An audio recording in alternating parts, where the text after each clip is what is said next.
Hey, it's Justin Harvey. Thanks for tuning in to the Anesthesia and Pain Management Success podcast.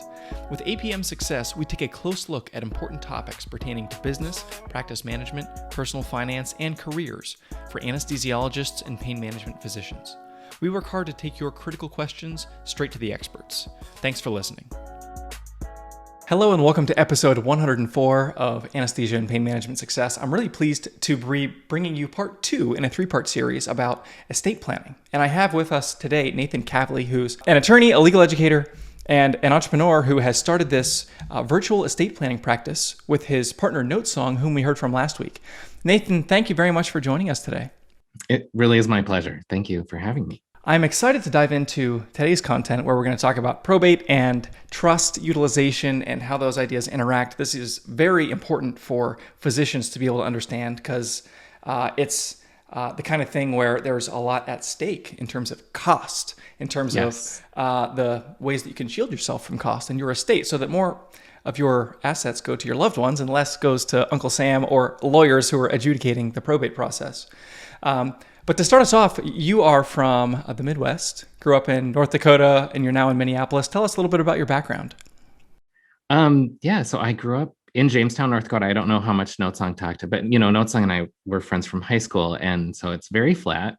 It's the home of the world's largest concrete buffalo statue, because that's one of those things that we do here in the Midwest. If there's not really anything to, it tracked like the creation of the interstate highway system. And so these little towns in the Midwest were like, let's build a huge statue of a buffalo.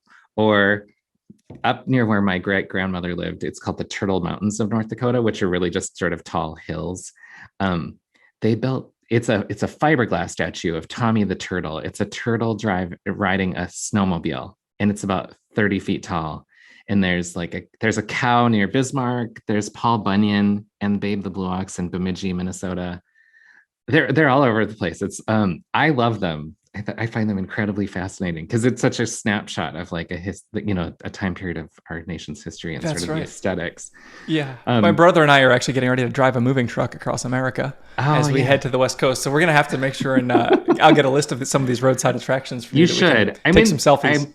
There's some. They're all over the place, but especially like there's Jamestown and the world's largest concrete buffalo statue. That's why I always tell people it has one testicle. Children find that endlessly amusing. I can understand. And lawyers, I guess, too. I guess so. Tell us a little bit about how you got into the legal profession and ultimately how you launched what I think is a really revolutionary idea, which is the fact that something as stodgy and proper as the legal profession can be decentralized and sort of, I would say like democratized. It's being made more affordable, more flexible, and meeting people where they are. Well, we really have been looking to sort of disrupt the industry. I think a lot of people have experiences with lawyers the same way that people have experiences with car mechanics or, to be honest, doctors too, where you go in and you just are sort of made to feel stupid. It's sort of like, this is going to be expensive and I'm going to make you feel dumb. And everybody's like, please sign me up. And especially when you're talking about estate planning, it's like, so you get to spend a lot of money, you get to deal with lawyers, and you also get to talk about death. So it's like the triple whammy of like, what nobody ever wants to do. And so, I started out doing real estate law as an attorney back in 2004 and sort of bounced around and did lending for a while. And then I kind of went on my own and sort of was like, what should I do? And my best friends had me, they had their will done. And they brought it to me and they were like, can you review this and make sure it's good? Which is such a weird proposition, but I've done this for other people too, where you're like, so you paid a lawyer to look at this and now you're going to pay. Well, actually, I just did it as a favor, but it's like you paid a lawyer, like a licensed attorney, to draft this custom will for you. And they each have master's degrees. It's like, and yet you still need another lawyer to look at it. And I don't think that's uncommon at all. And so it sort of just done. I was actually laying on the bed. I remember there was very vivid memory. I was like, this is ridiculous that like, it should be easy to understand. Like that's just a baseline. And if, every profession has its lexicon, sort of like shorthand of like either Latin terms or abbreviations that we sort of use when we're talking to our colleagues to just cut to the chase.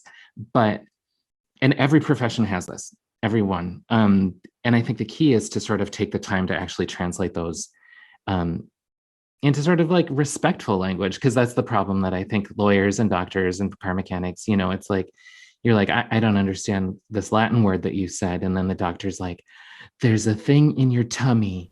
And you're like, you know, yeah, I don't Perhaps there's speak a middle Latin. ground here. There might be a middle ground where you could sort of talk to me like a normal person. And lawyers are guilty of that too, where Yeah. so Financial that's really advisors are perennial offenders in this department as well, I must well, say. okay. But so basically that was the idea. It's like, let's make this understandable. And let's use technology the way that LegalZoom does. But where LegalZoom, you basically are just signing up to use a computer. It's just, you put in your stuff and it just spits out a PDF, and you don't know. It's like, the question is like, does it cover you accurately, or is there a problem with your documents? And the answer is, a lawyer can tell you. Like, but there's not a lawyer involved. It's just a PDF machine. And so we use technology to sort of reduce costs and make it really convenient.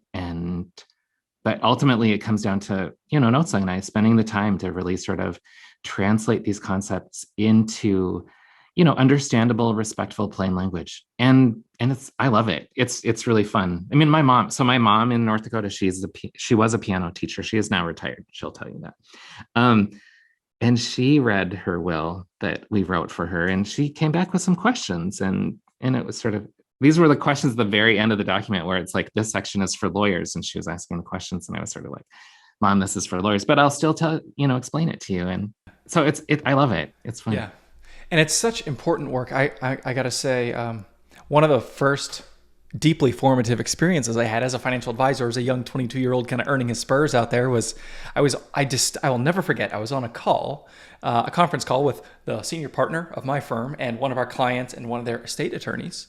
And they were going through these questions, and this entrepreneur had was divorced, so had some stepkids and had one child who was his, and his child was not had a medical condition, was not expected to outlive him. And so there was this moment of, the attorney's like, so who do you want to get your stuff if your kid dies before you, basically?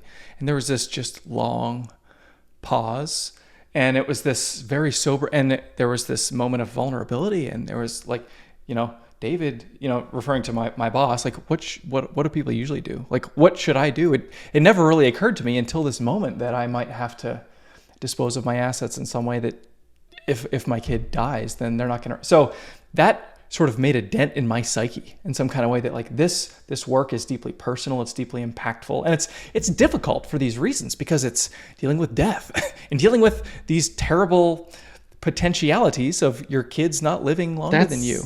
Oh yeah, it's that. It's like, it's all of it. Like, which way, if you're in a coma, what about feeding tubes? What about assisted breathing? It's just like, imagine all these awful scenarios, and then add lawyers into the mix. So let's go there for a minute and say, I want to talk about probate. And so probate is a legal process. Before I try to explain too much of what it is, I want you to explain to our audience, what is probate and how does it function? Maybe just take us through the step-by-step, what happens when you die with all of your stuff? Yeah. So, I mean, essentially sort of, how do I want to put it? I mean, everybody dies, right? It's sort of given. And so our system is set up to account for that. Probate is what our system does about people dying and their stuff, right? Because our system is kind of unique. Not every country in the world sort of lets you decide after, they call it the dead hand, right? We don't have to sort of, we wouldn't necessarily have to look to a will or a trust to decide who gets what stuff. It could go to your eldest son, or it could go to your eldest daughter, or it could go automatically to the state, or, our system is set up to sort of allow you, and this is why I think these documents are kind of amazing, frankly. I mean, I really I describe them as superhero documents. Like, you get to actually like come back from the dead and like take care of your loved ones and make sure that your kid, sort of does premarital counseling before they get married, or, the trust is only used for like a reasonable car, no sports cars. Like, you get to do a lot of meddling if you want. It's not always a good thing, just to be clear, but that's our system. It's really kind of amazing. And so as a result, the system has to have a procedure to figure out what to do. And that's probate. It's a judicial procedure. And so since it's an actual formal judicial procedure, that's why it's expensive, because it's sort of like a lawsuit with no other parties necessarily. So basically you have to sort of find who the interested parties are. You serve notice, there are lawyers, there, filings, there's a judge. It's long and complicated, and it's also public. That's another thing too. We used to find out, like, I don't know if you ever looked up like Marilyn Monroe's will, or who received all of Elvis's assets. Probate is a public judicial proceeding, and so when the will goes through probate, it becomes a public document. And so we used to be able to sort of get all these juicy details about people when they died, but now you don't really hear much when celebrities die, because they use living trusts. And living trusts are sort of a mechanism that sort of arose and came into prominence sort of in the 1960s and 70s, that allows you, if you're careful and diligent, to sort of avoid the probate process completely. I mean, probate really just, it serves a really important function, because again, the weird quandary with the will and the living trust stuff is the person who made these documents is gone. They can't show up and testify. They can't say, this is what I wanted, that's why it's all written down. But yet we're like, how do we know that it was your writing and these are your wishes and not your evil son and his, word processor? And that's what probate does. It sort of formalizes that procedure, but it does come with costs. It's not public, or it is public, sorry. So it's invasive. It also is a hassle, because somebody then has to coordinate with these lawyers about who's going to do what. So, I mean, that's the thing. You've got, your dad dies, and then your mom is there, and she's maybe in her 80s, and all of a sudden now she has to deal with probate lawyers and all these filings. And it's expensive. It truly can eat up. But, they say between 2 and 5% of a person's estate. It's kind of crazy, but it has to be done. Absolutely. Yeah. I mean, Prince's estate. So I always go back to Prince, obviously. I'm from Minneapolis. So I'm from North Dakota, but I'm a Minneapolis person now. But so Prince died 5 years ago, and his estate still isn't resolved. And obviously he had a pretty complicated family situation, but I mean, even there, he didn't even have a basic will. And so his probate has already cost the estate, I think last time, I mean, they're fighting about all of it, but the lawyers had charged $6 million already, like $6 million. And I mean, obviously that's the thing, like the more money you have, the more stuff, the more assets, the more people are fighting. So it's not everybody's going to pay $6 million, but it usually is 3 to 5%. The good news is that there's this thing called the living trust. It's technical. I mean, there are a couple of phrases. It's an inter vivos, which is the same thing as living in Latin. I don't speak much Latin, just to be clear. all the doctors are like, I thought he didn't speak Latin. I don't. Inter vivos trust. It's also a revocable trust, so you can unwind it whenever you want. So that's sort of the key features of this trust. But yeah, it's kind of amazing. Trusts have been around since the Crusades. They come from England. It sort of was when the knights would sort of, they were like, we're going off to fight the Holy War on the Holy Land, and who's going to take care of all of my lands? And they gave them to the monks in trust, because they didn't want to, give them away. So then the monks were like, we'll take care of it. And that's how the trust developed. But so the living trust. Oh yeah, sorry. This is that thing. I don't know if it's because I love educating people or I just ramble, but I find this stuff so fascinating. And for me, it's helpful to sort of think about what it comes from and like where these things, how they arose. So I will say, let me interject one other thing. Another, because that's the thing. I'll just keep going. Just you're doing great. But just one other anecdote from my early financial advisor days when I was working in ultra high net worth, like very, very rich people with very complicated situations. I distinctly remember reading, there was a defining the term that a trust could exist. And it said, this trust basically will exist into perpetuity until 21 years after the death of the youngest lineal descendant of the Queen of England, or some kind of language. Like, there are law firms out there that put stuff like that in people's estate planning documents, as if someone can interpret what that means. Well, so just to be clear, and there's a phrase kind of like that in our document. It's called the rule against perpetuities. And so I taught property law last spring, and I think we spent 2 days just on this thing where it really is all about like, so again, the thing is, so there's, how do I want to put it? Rich people and their lawyers have been screwing the government over for centuries, right? That's how that works, right? The lawyers think of something, the government shuts it down. The lawyers think of something, the government It's like shuts it down. whack-a-mole, basically. It is. It really is. And that's how it works to this day. One of the techniques was to sort of put your stuff into trust so that you never had to pay any estate taxes because your descendants never actually took ownership of the stuff. It was always sort of held in the trust. And so it's eventually, and it does get complicated too, because then it's like, how many generations down do you want this dead old guy to be controlling you? And that's what really happens, right? Because it's like, you know, you have to marry within the church, or you have to go to this school, or you have to go, you know, letter in these sports. And, you know, there are people out there that really enjoy trying to control like their descendants generation after generation. And so the rule against perpetuity is sort of essentially is this way that sort of says there has to be an endpoint to a trust. And it's really complicated and law students hate it. So I won't burden you guys with it because it's really crazy. It's like and the weird thing now is that a lot of states have actually rescinded the rule against perpetuity. So I think in South Dakota, I think in Wisconsin, you can now create a perpetual trust. Which in my way, it's sort of that thing. Like I haven't had like the old dude come in and be like, I want to control my great grandchildren. Because we just haven't had that happen. And if he did, I would just be like, here's the deal. Like, yeah, you'll get to control what car they drive, but like how many generations do you want people to hate you? Because that's really what's going to happen if you create. Yeah, I mean, because that's the thing. Nobody, you know, your great grandchildren will never know you, but they'll be like, this old guy is controlling me and the money. Anyways, here's the thing. It's really, and it's part of why I love it. There's so many little nuanced things. That's probably the weirdest thing in our documents that you'll see is this sort of rule against perpetuities language. And it's based on 21 years after a life in being when you die. And so you set it to some person. So it often will be the Queen of England or the US, like I have seen George Bush when he was president. I think we just say like our 21 years after the death of my relative or something. I forget what we say, but my mom asked about that. And I was like, it's sort of like, Marjorie, do you want the long answer or the short answer? And there you go. So tell us about the utilization of a revocable trust, also known as a living trust, in the context of probate, and why this is an important instrument. Yeah. So it's, so probate.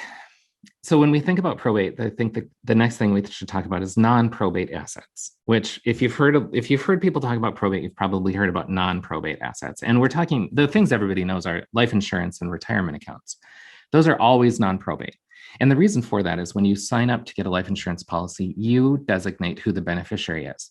So the life insurance policy already has essentially its own like distribution on death mechanism built in. And our system of jurisprudence has decided that rather than letting the will control the life insurance just travels of its own accord. And in fact, actually, the will then does not, because there's some case law where, you know, like people didn't realize that and they put something in there. They don't update their life insurance policy to like their new wife and children. And instead, it's like their ex-wife that they hate. There's a famous case on this. It sucked for these poor kids.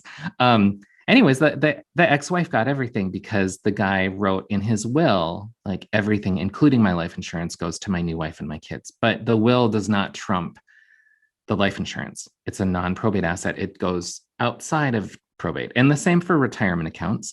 They also have beneficiary designations. So there's this, and one of the other things, one of the other sort of ways to create non-probate assets is with a living trust. So assets in trust are non-probate. That's the little like $5 phrase. A living trust is basically a trust that you create for yourself.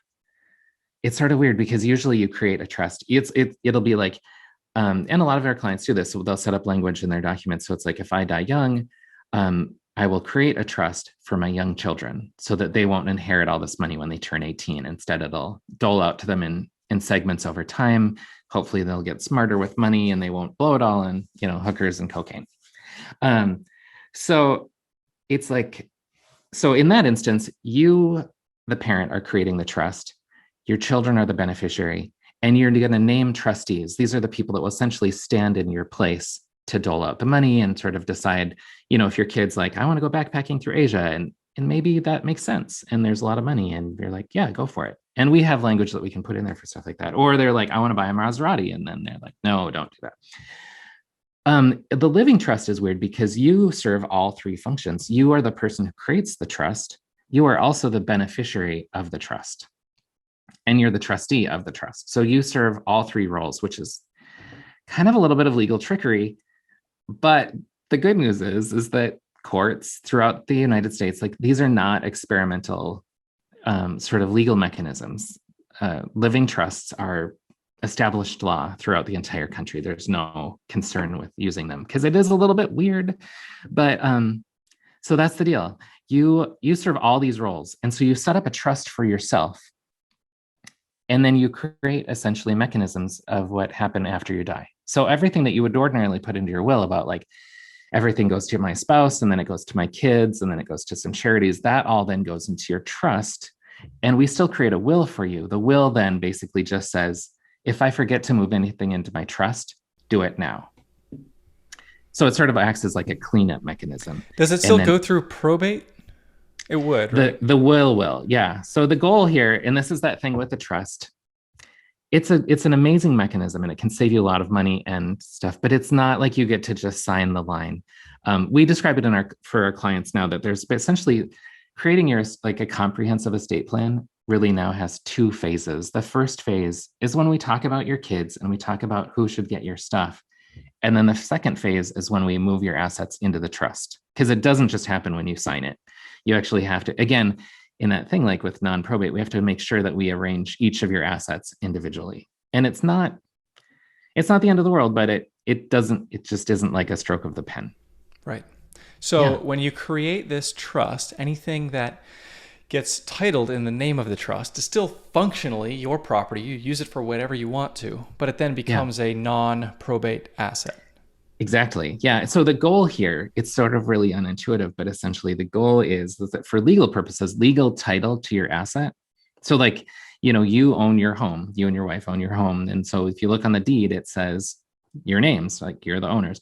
What you're going to do is change it to you guys as trustees of your trust.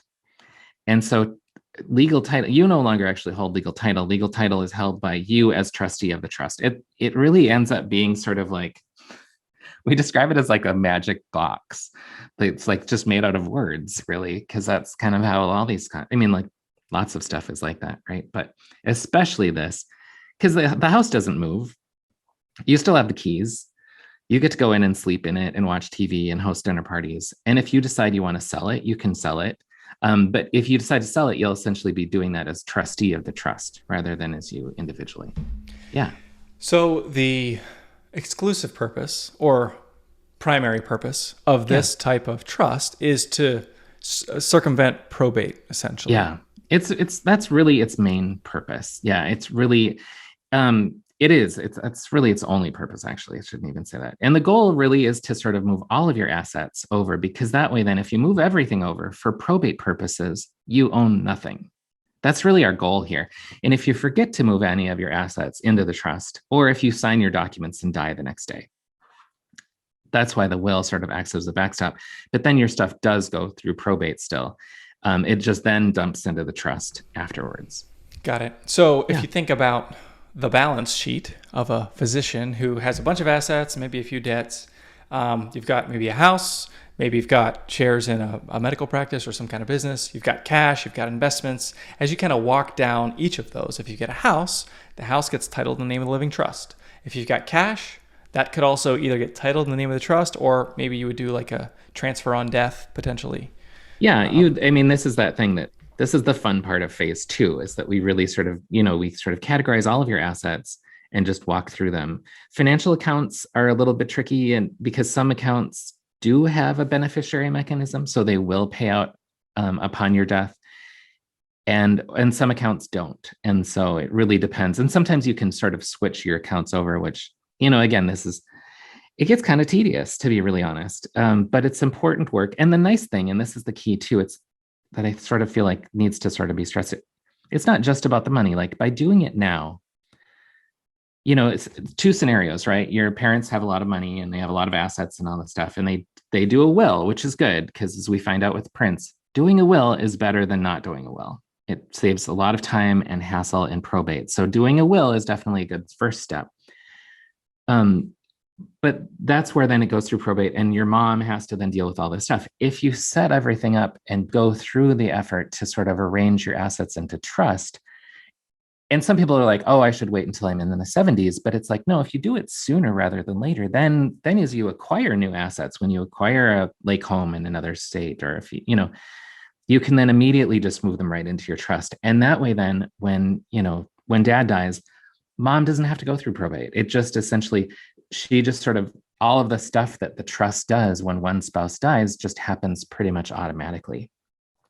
So it sort of is, and it's one of those things where it's like, do you want your medicine now or do you want it later? Like there's no way to get around it. There's going to be some hassle, but frankly, it works really well to do it now. And especially if you're already thinking of estate planning, because that's the thing that we really see with so many people. I think that people think of it as like senior photos and like wedding. It's like you're like in the game of life. Do you remember the game of life? It's like you do it.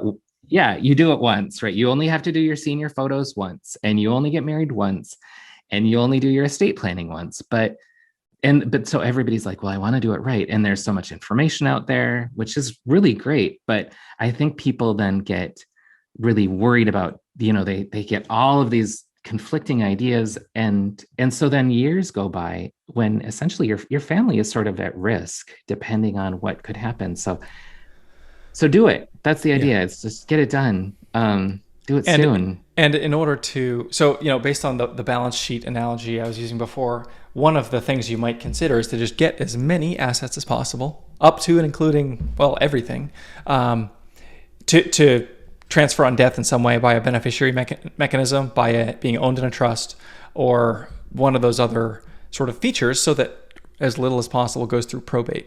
Is that kind of the idea? Yeah, exactly. I mean, then the thing is there are these non-probate assets, which if you want to, you can sort of utilize most of those. Some states allow you to transfer deeds on death, but not all states do that. So, I mean, there are a lot of different mechanisms that you can use at play. The nice thing about using a living trust is that it can become essentially the clearinghouse. And so you point your life insurance into your trust. And that way, then, if you do get divorced and you get a new wife or you have some new kids, you don't have to remember all the different assets and go back and adjust all of those beneficiaries. All you do is you just amend and update your trust. Right. And I think that's a good sort of point to close on. Is one of the best arguments I can think of to do the estate plan. It's not obviously taking your medicine, the analogy, like it's helpful because it's a good thing that sometimes is unpleasant, but that in itself, saying like do the thing because you should do it isn't always super motivating.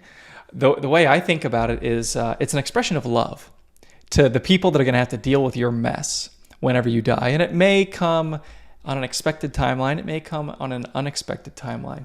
And death in the family is very difficult and traumatic in the best of times. And if you put a big, messy financial situation or something that's not clear or not documented, or you die without a will and all of a sudden, you forget to change the beneficiary and like the ex-wife gets everything. Like that's a really terrible situation. And so if for no other reason, for anybody who's listening is thinking like, I don't want to take my medicine, you can't tell me otherwise. Like, well, I can't. It's true. But the thing I would, I guess, try to reason with you is if you care about the people that are going to deal with your mess when you're gone, this is one way to express that care, that affection, to try to make things a little bit easier at a time when there's going to be a lot of difficulty. It's absolutely. I think this whole process really is a kindness, because the thing is with our system of jurisprudence, there's always a backup, right? There's a default plan if you don't have a will. There's a default plan for your kids, right? But that's the part, and it happens. When this couple in Wisconsin, a really young couple, they were driving to a Badgers football game or basketball game, and they were hit by a car, and they had, I think, 4-month-old twin boys. And he died pretty much instantly. And I think she lasted a couple of weeks later and then died. And they did not have a will. It was on their refrigerator, like, do a will. Because that's the thing of when people get kids, it usually is the biggest motivator and the reason why, yeah, because orphans, right? But I'll say it out loud, right? It's like, you don't want your kid to be just, because that's the thing. It's like, your kids will not be put out on the street at 4 months old, right? Obviously, probably grandparents are but what happens then is the grandparents fight. It's like, do you want your kids? And, these are 4-month-old kids, so they won't remember the custody battle that is going on probably still.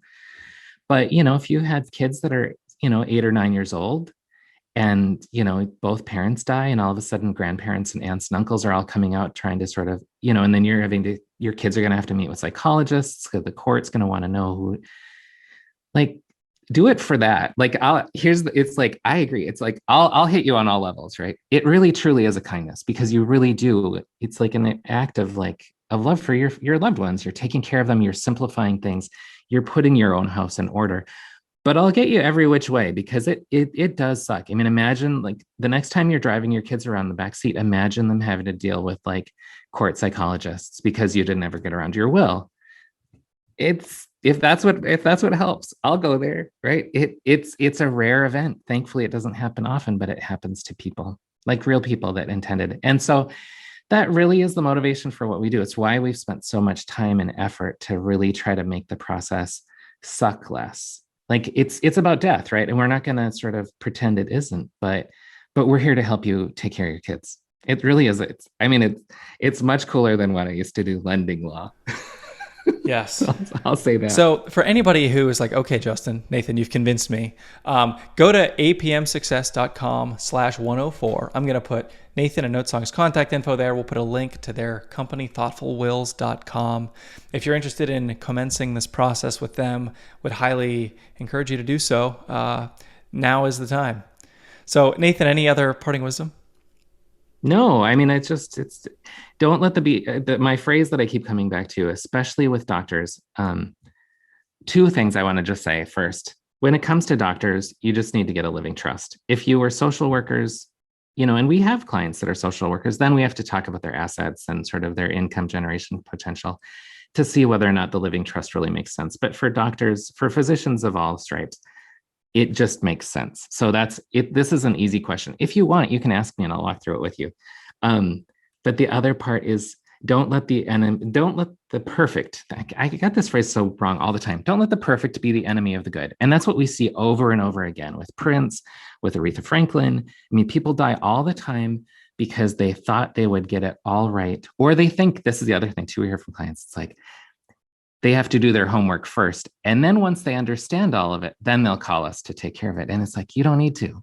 That's our job. My job is to help walk you through the process. You don't need to know anything. Just know that you're ready, and we'll take care of you. That's all. Great. Well, Nathan Kavlie, thoughtfulwills.com. It's been a pleasure speaking with you today on APM Success. Thank you so much.